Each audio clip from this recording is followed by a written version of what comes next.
Et du coup, il y a un petit peu de déception. Est-ce que ça, vous en pâtissez pas? Vous pâtissez pas de ce début de carrière fulgurant? Sûrement, sûrement parce que les gens attendaient monts et merveilles. Mais c'est vrai qu'on attend beaucoup et on n'a pas, on n'a pas ce qu'on veut, ben les gens ont vite une déception.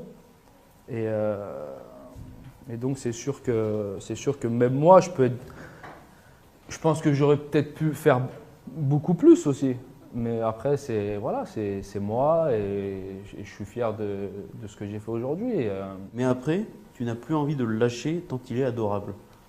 Bah ouais, bah c'est moi en fait. Mais après, parce que voilà, comme avec les journalistes ou avec les gens que je connais pas très très bien, j'ai du mal à m'ouvrir au départ. Mais après, une fois qu'il y a une espèce de confiance qui s'installe, Est-ce que quelque part, ça vous a pas fait un peu de mal? Parce qu'on s'attendait à ce qu'un buteur arrive en Ligue 1 et en équipe de France plus tard.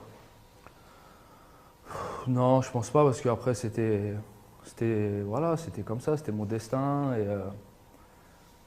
et je pense qu'aussi à l'époque où nous, quand je suis un peu de ma génération, quand on a commencé avec l'équipe pro, c'était pas une mode, je veux dire, mais c'était rare que les jeunes de 16, 17 ans allaient avec les pros comme ça, c'était très rare. Tout nous, ce qu'on a fait, je pense que ça a ouvert certaines portes quand même. Après, je dis pas que c'est nous les révolutionnaires de quoi que ce soit, hein, mais je dis que ça a ouvert certaines portes à faire plus confiance aux jeunes et à les faire jouer, etc. Comme on voit aujourd'hui, il y a énormément de jeunes. Qui peut faire sourire finalement et vous rendre justement touchant. Bah, c'est moi en fait, c'est tout simplement moi. Moi, je suis comme ça en fait. Vous pouvez demander même ici, enfin, je suis comme ça. Quand une fois que je suis installé, je me sens bien. Après, on trouve le vrai Jérémy, quoi.